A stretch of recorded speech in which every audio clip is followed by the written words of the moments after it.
Bienvenue dans cette nouvelle édition de l'Africa Tonight. Au sommaire, le gouvernement camerounais réagit à la déclaration des évêques sur la crise anglophone. Le ministre de la Communication, Issa Chiroma, a rejeté les allégations faisant état de l'usage irresponsable d'armes à feu par les forces de défense.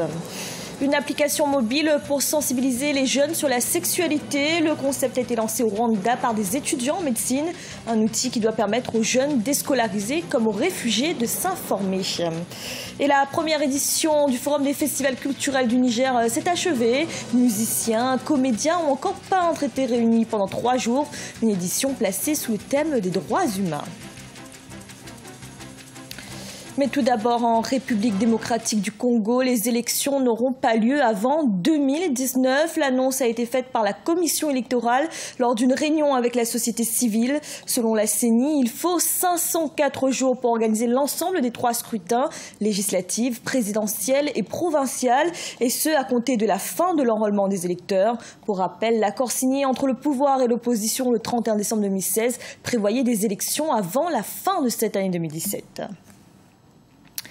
Le 1er octobre dernier, des manifestations avaient lieu dans les régions anglophones du Cameroun. Les évêques avaient immédiatement réagi, dénonçant l'usage irresponsable d'armes à feu par les forces de défense contre les civils. Des propos que le gouvernement juge mensongers. Le ministre de la Communication, Issa Chiroma, a démenti ces informations. Reportage de notre correspondante Viviane Baoken. Dans leur déclaration du 6 octobre 2017, les évêques de la conférence épiscopale de Bamenda ont considéré de génocidaires les actes de violence des forces de l'ordre durant le week-end de la déclaration symbolique de l'indépendance des 2 régions anglophones du pays. Des propos illusoires selon le porte-parole du gouvernement Issa Chiroma Bakari. Pour ce dernier, ces hommes d'église nourrissent des ambitions de division. Aujourd'hui, ces autorités morales de l'église prétendent que les anglophones sont persécutés et pourchassés dans la partie francophone. N'est-ce pas là une contre-vérité manifeste dont l'objet est de créer une tension et des antagonismes entre francophones et anglophones, 2 communautés qui, par la grâce de Dieu, vivent ensemble dans l'harmonie? Toujours au cours de cette mise au point du 9 octobre 2017, le porte-parole du gouvernement a tenu à apporter un démenti sur le bilan d'une centaine de morts avancé par certaines organisations de défense des droits de l'homme. Depuis les incidents survenus dans les régions du nord-ouest et du sud-ouest le 1er octobre dernier, des voix se sont élevées ici et là pour commettre des déclarations tout aussi fallacieuses qu'inconsidérées, faisant état des bilans imaginaires en termes de victimes et mettant en cause le gouvernement et les forces de défense et de sécurité dans les violations intervenues à cette occasion. Face à ce malaise persistant, le gouvernement appelle aux négociations de toutes les parties prenantes et réitère sa disponibilité pour un dialogue franc.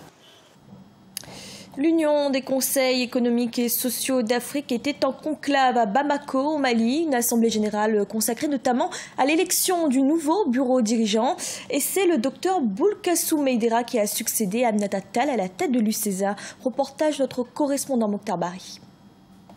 L'Union des conseils économiques et sociaux d'Afrique tient son assemblée générale dans la capitale malienne. Véritable outil d'intégration et de promotion du dialogue social, l'UCESA a été créée en 2001 au Bénin avec 20 pays membres. Cette assemblée qui se tient du 10 au 11 octobre avec pour thème environnement et sécurité a vu le renouvellement des instances de l'Union. Aminata Tall du Sénégal passe le relais au docteur Boulkassou Meïdera pour 2 ans. La Côte d'Ivoire, le Gabon et le Maroc occupent la vice-présidence.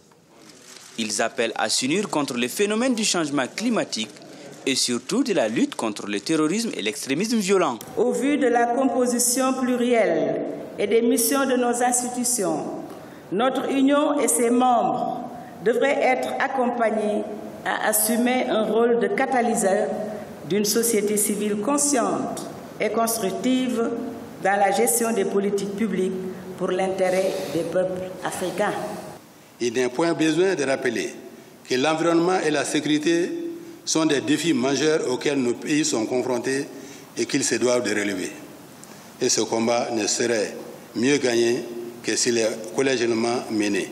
Les présidents des conseils économiques et sociaux d'Afrique insistent sur le rôle que joue leur institution dans l'ancrage de la démocratie.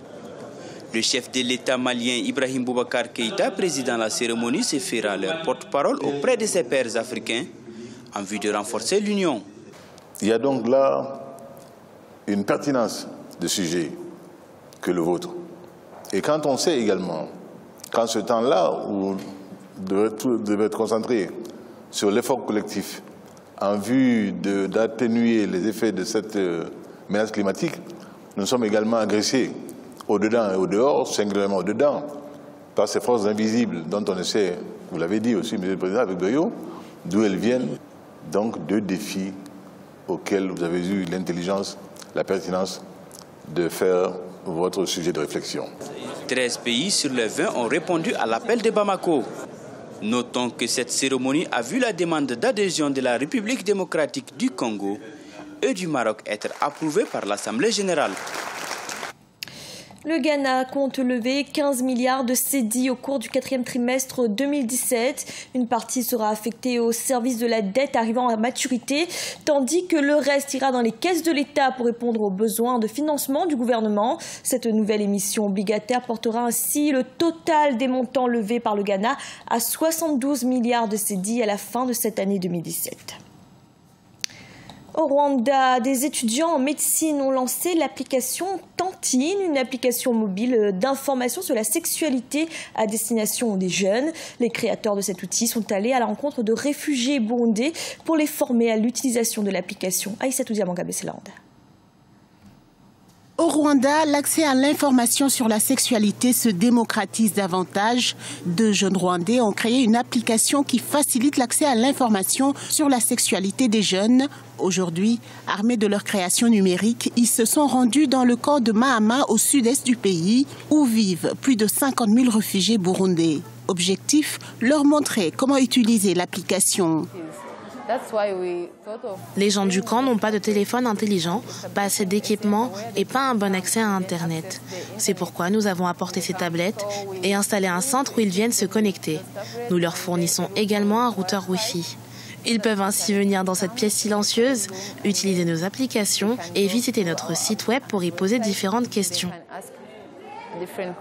Comme dans tous les pays africains, la sexualité des jeunes est devenue une priorité de santé publique. Une bonne information les aide à faire face à ce monde nouveau pour la plupart. Vous avez aussi des jeunes qui sont dans la communauté et qui ne sont pas scolarisés. Ces jeunes-là ont aussi besoin de cette information. Donc il faut vraiment avoir une approche humaine pour qu'au moins chaque jeune puisse avoir accès à cette information. Les jeunes ne sont pas seulement ceux qui reçoivent et absorbent l'information. Ils vont eux-mêmes chercher les bonnes informations et ensuite les partagent avec leurs amis. Je pense que nous devrions encourager cela non seulement en Afrique de l'Est, mais aussi dans tout le continent.